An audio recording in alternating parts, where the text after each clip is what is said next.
Halo pagi anak-anak bapak semuanya. Assalamualaikum warahmatullahi wabarakatuh. Bagaimana kabar anak-anak bapak semuanya? Baikkah? Sehatkah? Atau ada kabar buruk?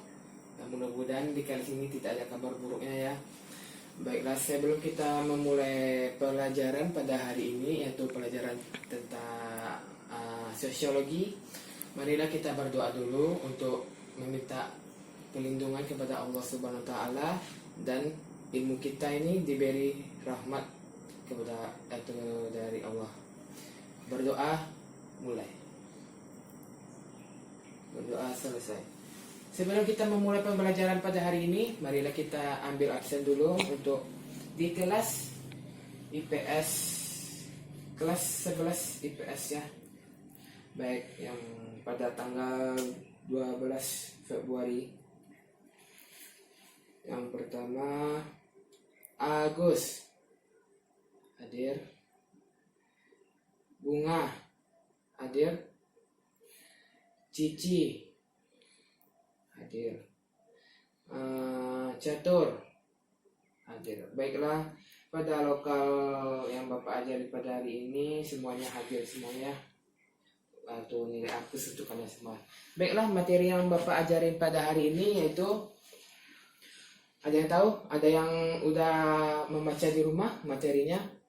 Ada udah review tadi malam sebelum belajar pada pagi hari ini?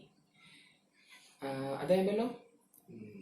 Seharusnya atau kita belajar atau adik-adik semuanya belajar dulu di rumah untuk memiliki memiliki ilmu sebelum kita atau memulai pembelajaran pada pagi hari ini.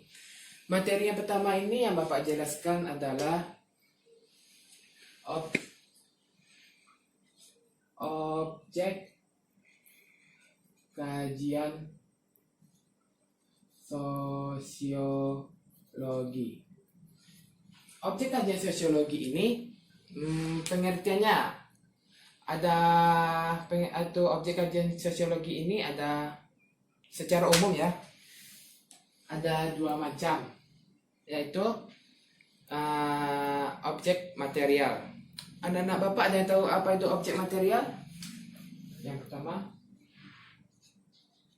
objek material. Ada yang tahu apa itu objek material? Nggak ada yang tahu. Bahwa objek material ini adalah suatu pengetahuan yang meliputi entitas baik fisik ataupun kultural yang menjadi materi atau pembahasan utama ilmu pengetahuan. Objek material sosiologi ini berupa objek material sosiologi ini berupa gejala sosial. Ya, gejala sosial dalam kaitannya dengan hubungan kemasyarakatan. Segala fenomena yang bentuk pola dalam melibatkan hubungan individu dengan individu, individu dengan kelompok, kelompok dengan kelompok. Paham? Bapak ulangi lagi bahwa gejala sosial dalam kaitannya dengan masyarakat, hubungan dengan masyarakat, segala fenomena yang membentuk pola dari melibatkan hubungan individu dengan individu, individu dengan kelompok, kelompok dengan kelompok. Seperti ini. Individu, anggap aja ini individu ya. Individu dengan individu, kelompok dengan kelompok, atau individu dengan kelompok. Sampai di sini paham? Sampai di sini paham? Baik, yang objek yang kedua. Ada yang tahu? Agus? Nah, benar. Objek yang kedua itu adalah objek formal. Objek formal. Objek formal ini lebih memfokuskan pada perspektif atau cara pandang ilmu pengetahuan. Sosiologi mempelajari masyarakat yang saling berinteraksi, relasi, dan komunitas sosial. Dapat dipastikan sebagai objek formal sosiologi. Sosiologi melibat individu sebagai makhluk sosial. Ya, dalam sosiologi itu makhluk individu itu sebagai makhluk sosial, bagian dari masyarakat yang terhubung pada jaringan sosial yang membentuk kelompok. Dalam objek formal ini, atau yang menjadi intinya itu adalah interaksi sosial, yaitu interaksi sosial.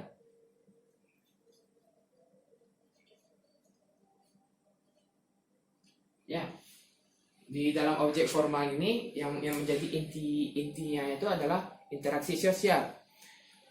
Ini dapat atau berbeda itu bahwa di dalam objek materi itu yang menjadi intinya itu adalah gejala sosial, dan objek formal itu adalah intinya itu adalah interaksi sosial. Sampai di sini paham? Baiklah, materi yang kedua itu adalah ada yang tahu, ada yang sedang membaca di rumah tadi malam. Materi yang kedua itu adalah pokok bahasa sosiologi. Ya. Pokok bahasan sosiologi.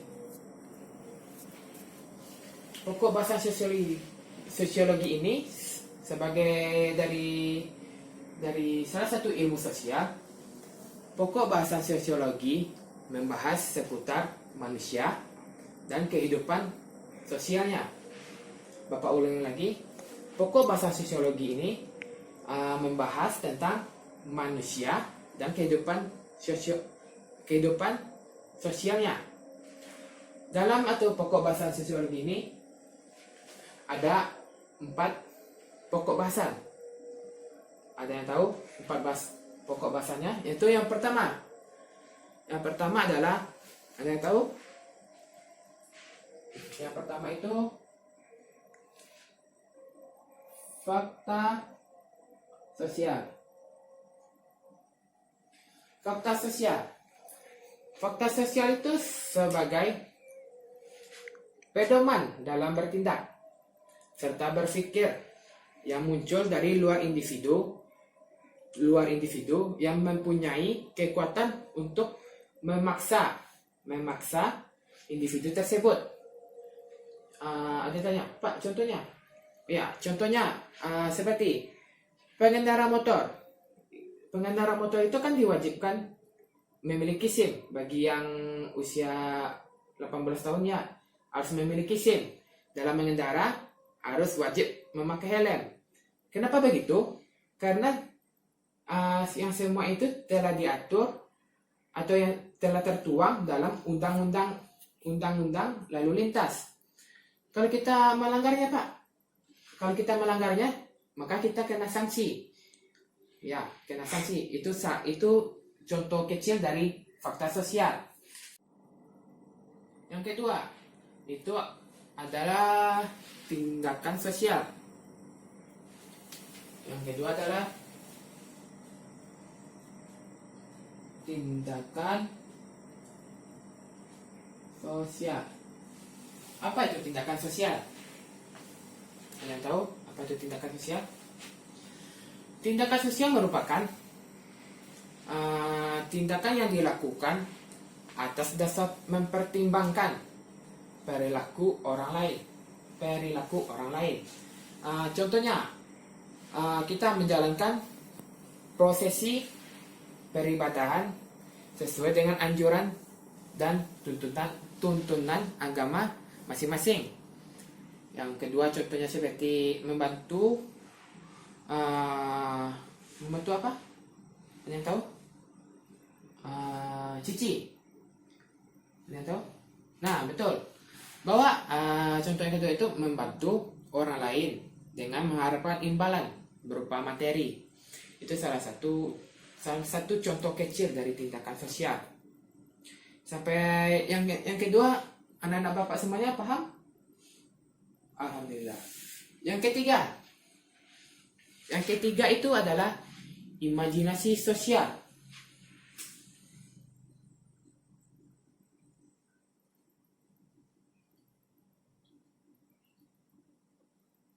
Ya, yang ketiga adalah imajinasi sosial.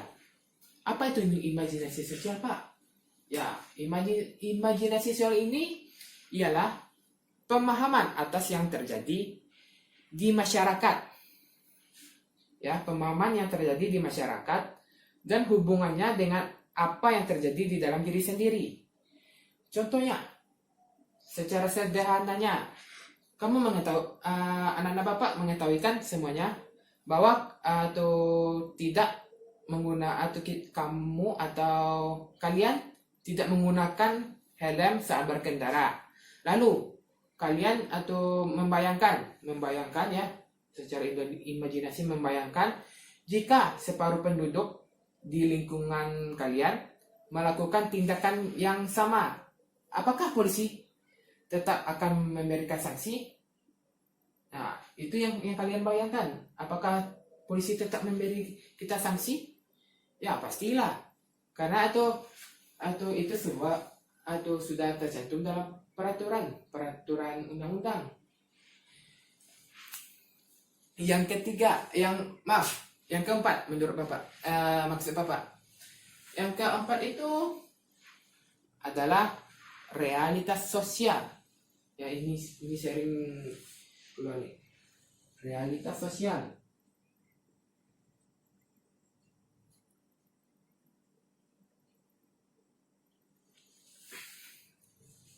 Apa itu realitas sosial? Ada yang tahu? Ada pemikiran apa itu realitas sosial? Gak ada yang tahu? Baiklah. Realitas sosial.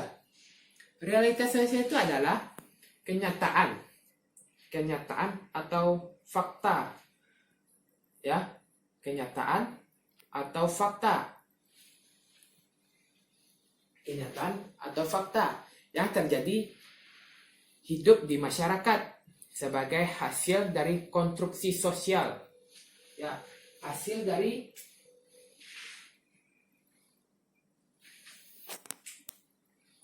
konstruksi sosial. Apa itu konstruksi sosial, Pak? Pasti ada yang tanya kan? Bapak jelasin. Konstruksi sosial ini ada didefinisikan sebagai proses sosial melalui tindakan dan interaksi di mana individu menciptakan secara terus-menerus suatu realitas yang dimiliki dan dialami bersama secara subjektif. Itu definisi dari konstruksi sosial. Contohnya keluarga manusia membuat atau persepsi bahwa keluarga dibentuk dari sesuatu ikatan yang kuat yang terdiri dari ayah yang bekerja dan ibu melahirkan keturunan hingga anak yang baru lahir, ya, anak yang baru lahir pun lama-lama akan menganggap ayah dan ibu sebagai keluarga. Ya, anak yang baru lahir menganggap lama-lama, kalau sudah besar, lama-lama menganggap ibu dan ayahnya sebagai keluarga. Hal ini karena persepsi tersebut sudah melekat di kehidupan sosial dan masyarakat, menerimanya sebagai suatu realitas atau sebagai suatu realitas sosial. Ya, sampai sini ada yang paham? Sampai yang materi yang kedua, ada yang paham? Atau ada yang ditanyakan? Tidak ada. Baik, Bapak akan melanjutkan ke materi yang ketiga.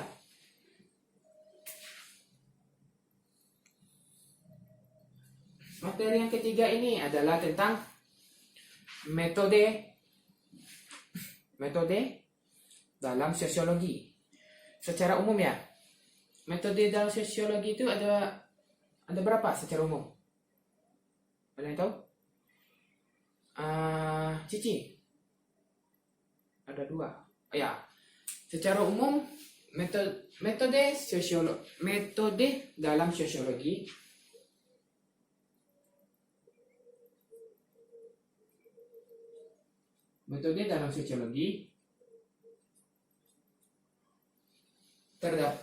terbagi 2. Apa itu? Yang pertama, metode kualitatif.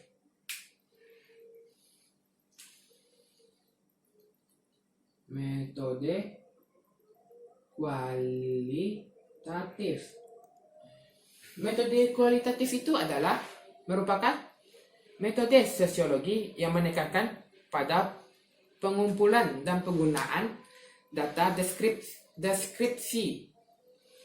deskripsi atau naratif. Ya, data tersebut merupakan rangkaian kata-kata. Ya, itu secara umumnya. Yang kedua, itu adalah metode kuantitatif. Kuantitatif itu mereka itu saling terhubung.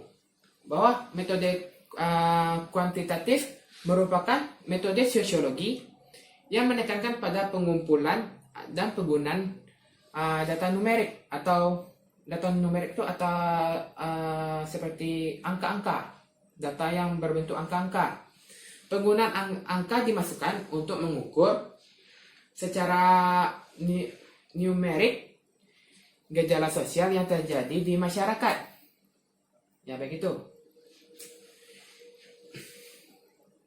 Ya, di materi yang ketiga ini ada secara umum sudah paham kan?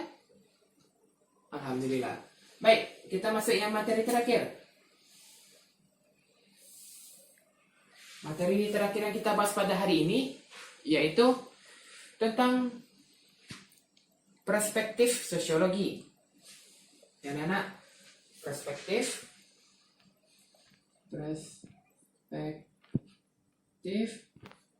sosiologi. Apa itu perspektif? Kita mulai dulu dari apa itu perspektif. Apa itu perspektif? Bahwa perspektif merupakan suatu kumpulan asumsi maupun keyakinan tentang suatu hal. Dengan perspektif, orang akan memandang suatu hal berdasarkan cara-cara tertentu. Perspektif itu secara umum adalah kerangka kerja konseptual, sekumpulan asumsi, nilai, gagasan yang mempengaruhi perspektif manusia sehingga menghasilkan tindakan dalam suatu konteks sosial situasi tertentu.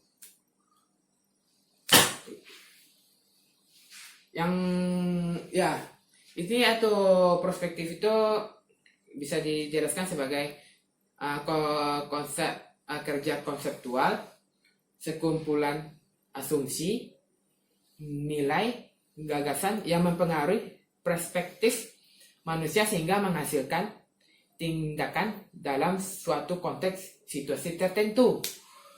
Materi selanjutnya yaitu perspektif sosiologi. Perspektif sosiologi. Ada yang tahu? Ada yang tahu? Bahwa perspektif sosiologi ini menekankan pada konteks sosial dalam mana manusia hidup. Perspektif sosiologi mengkaji bagaimana konteks tersebut mempengaruhi kehidupan manusia. Alhamdulillah. Baiklah, itu adalah materi yang terakhir yang Bapak jelaskan sekarang karena keterbatasan waktu. Bapak hanya menerangkan sampai materi yang perspektif sosial. Baiklah, Bapak akan menutup pembelajaran pada hari ini. Kalau ada kata-kata Bapak yang salah atau ada ya yang salah pokoknya ya, mohon dimaafkan. Wabillahi taufiq hidayah. Wassalamualaikum warahmatullahi wabarakatuh.